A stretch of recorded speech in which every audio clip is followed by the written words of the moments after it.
السلام علیکم ورحمت الله وبرکاتو. شمس مزدی مسعودی یوټیوب چینل ته ښه راغلاست. نننی درس پنځم درس ده او موضوع ده کوایل. وایي هر وخت چې موږ تاسو په یوې هستې باندې سیم تاو کړو لکه دا،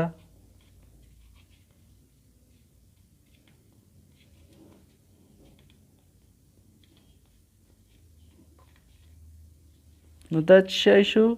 دا کوایل شو. او کوایلونه چې دي په دوه رقم دي. کوایلونه د برق د زیاتره وخت د برق د زیاتېدو دپاره استعمالیږي، لکه په موبایلو کې، او کم چې مثال هغه دي هغه په چارجرو کې ډېر کم استعمالیږي. یعنې لکه کوم رسم چې ما ایستلی دی، مثلا یو بیټرۍ ده د موبایل 3.7 ولټه برق لري، اما سکرین چې ده 14 ولټه ته برق لري، ضرورت لري. نو که چیرې غواړئ چې مثال تاسو 14 ولټه برق جوړ کړئ، چی ته ضرورت لرئ؟ کوایل ته. د بیټرۍ او د سکرین په منځ کې ضرورت شی ده کوایل ده، ځکه دلته خو د بیټرۍ ولټ چې ده 3.7 ولټه بیټرۍ ده، نه ډېر کم برق ده، او دلته ضرورت چې ده 14 ولټه برق ده. یعنې که دا چیرې مستقیما سکرین ته وتړل شي دغه برق نشي ورکولی، نو دغه په منځ کې باید کوایل ولګي. چې کوایل ولګېږي دا کوم د سکرین برق چې دا 3.7 ولټه به په 14 ولټه تبدیل شي.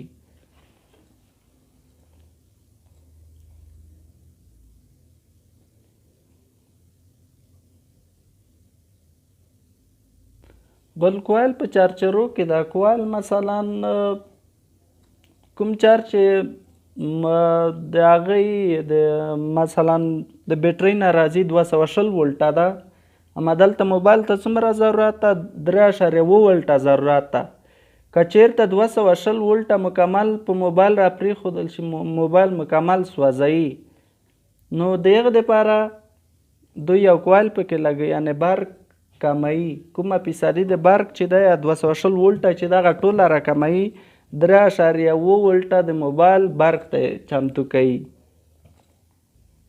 کوایلونه علاوه د دې چې د موبایل په نورو برخو کې استعمالیږي، مثلا د لایټ په برخه کې استعمالیږي، او د تقویت رنګر په یا د غږ په برخه کې کاریږي، د بلوتوث په برخه کاریږي، او د راډیو په برخه کاریږي، او د چارج په برخه کې کاریږي، په نورو کې کاریدای شي.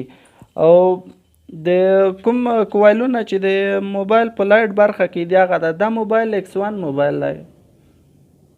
دا تاسو په نقشه کې کتلی شئ، کوم کوایل چې دا په دې نقشه کې کتی شئ، دغه کوایل ده د X1 موبایل د لایټ د برخې کوایل ده. یعنې ما چې کومه تشریح وکړه چې مثلا هغه کومه شیشه چې ده 14 ولټه برق ته ضرورت لري، اما دلته بیټرۍ چې کوم برق ترې ځي د X1 بیټرۍ چې دي 3.7 ولټه دي، دغه دپاره ضرورت شی و کوایل و. دا کوایل ده، د دغه نه رابطه ځي د آیسیانو ترانزستورو ټولو مرحلو نه چې تېر شي کوایل ده. کوایل کې دلته د برق د دغې بیټرۍ زیاتېږي، 3.7 ولټه برق زیاتېږي او اوړي په 14 ولټه باندې.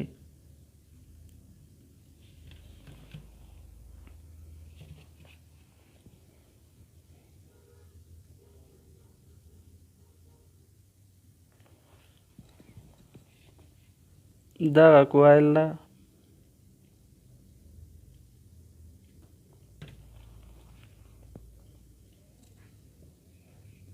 نو د چک کولو لارې داسې ده،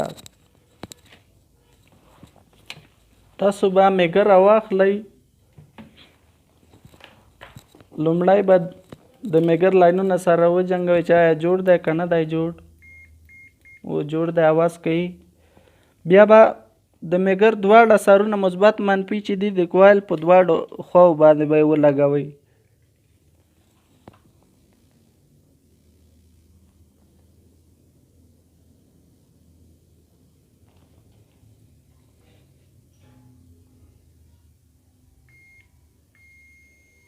په دواړو خوا به ولګوئ.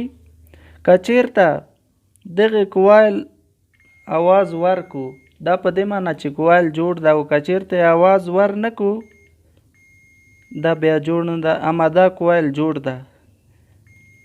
مهمه خبره پکې دا ده که مثال نورو برخو کې کوایل وي تاسو کولی شئ ترو یې کوئ، اما د لایټ په برخه کې تاسو هیڅ کله هم نشئ کولی چې کوایل ترو کوئ په لیم باندې. که چیرته دا کوایل تاسې ترو کو موبایل مکمل شارټ کیږي او بیا به د چلاندېدو امکان ونه لري. تر څو هغه لیم ترې لرې نه کوي دغه کوایل چې دا همیشه دپاره به کوشش کوئ چې بدلوئ به دا کوایل به لرې کوئ په ځای به بل کوایل لګوئ بیا به جوړیږي.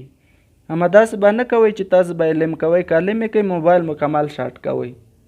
نو هیله ده چې درس به په مکمل توګه زده کړی وي او زموږ ویډیوګان هم د ملګرو سره شریک کړئ. تر بیا درس پورې ښې چارې، خدای پامان.